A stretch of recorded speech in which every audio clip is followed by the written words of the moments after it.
Can a leopard change its spots? I wasn't comfortable with this title at first. The implied answer is no, that a person or an organisation cannot change its innate nature, no matter how hard it tries. But I was wrong. I now realise there's no better title to capture the transformation my company is undergoing and the scepticism we face. Science tells us that a leopard can and does change its spots. Evolutionary biology has shown that leopards adapt to their environment over time. So what about the tobacco industry? Can science and technology help the industry meet consumer demand for better products? I can't speak for the entire industry, but I can talk about Philip Morris International. We've committed to replacing cigarettes with better alternatives as rapidly as possible. Our goal is a smoke-free future. A future in which all those adults who would otherwise continue to smoke instead switch to scientifically backed products that are less harmful than smoking. We are changing. I can really understand why this change is met with scepticism. But when this morphs into a reflex-like rejection of any product or any scientific evidence we develop, in the absence of any debate, it's men and women who smoke that stand to lose the most. As of today, we've made significant investments and dedicated more than a decade of high-quality R&D work to deliver on our commitment. And we're progressing at an astonishing pace. Smoke-free products now represent an important and growing portion of our total net revenue, up from essentially nothing in 2015. Our reallocation of resources follows the same trajectory. Today, more than 2/3 of our commercial expenditure and almost all of our R&D expenses is dedicated to our smoke-free portfolio. And the result? As of the end of March this year, an estimated 10.6 million men and women have stopped smoking and switched to IQOS, our lead smoke-free product. Our ambition is that by 2025, that's in just 5 years, at least 40 million people will have done the same. That would mean 40 million fewer smokers around the world. This ambition and our progress to date show that we can play our part to accelerate the decline in cigarette smoking, well beyond what can be achieved by traditional tobacco control measures alone. And the impact of these products is already being seen.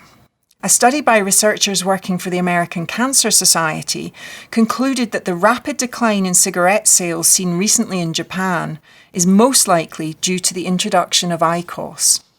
In an ideal world, we'd be having an open, evidence-based conversation to figure out how to replicate these results as quickly as possible and in as many countries as possible.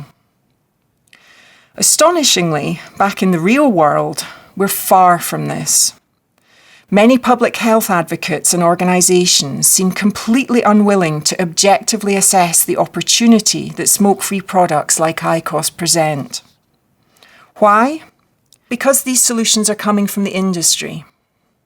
They justify their stance by repeating the almost 20-year-old text from Article 5.3 of the FCTC. They claim that, quote, there's a fundamental and irreconcilable conflict between the tobacco industry's interests and public health. As a scientist, I find this alarming. In 20 years, the world has progressed, and so has science and technology. The organisations and individuals who've decided not to see the glaringly obvious are participating in scientific censorship, pure and simple. And the result? Confusion among adult smokers and users of smoke-free products about whether these products are a better choice than continuing to smoke. There's reluctance on the part of governments to put in place risk-proportionate regulation to accelerate switching.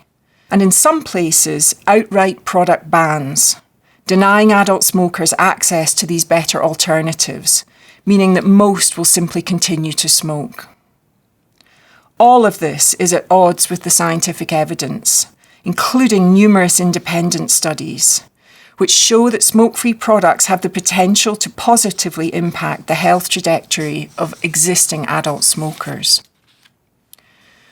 But here's the beautiful thing about science and evidence.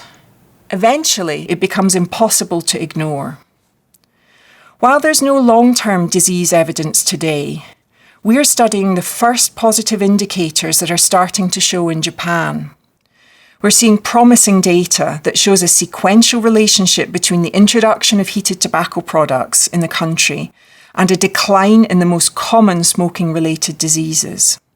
More research is needed, but it's not something we can ignore. Eventually, it too may be something very difficult for others to choose not to see as well. The facts are clear. Better alternatives to cigarettes exist today, and we have to act. With the right regulatory encouragement and support from civil society, including the public health community, we believe that cigarette sales can end in many countries within 10 to 15 years. That's right, 10 to 15 years. Measures to promote cessation and discourage initiation should of course continue, but we also know that most smokers don't quit. Allowing an objective review of the science, no matter who brings it, is the least that public health advocates can do for the hundreds of millions of men and women who will otherwise continue to smoke. The question is not whether smoke-free products should be made available to them. Rather, the discussion is how fast can we make it happen? What actions will maximise adoption whilst minimising unintended use? What if those who are fighting tooth and nail against our harm reduction efforts instead had the resolve to move past their biases and engage in this conversation? One leopard is changing its spots, the others should too. Just imagine the progress we could make together.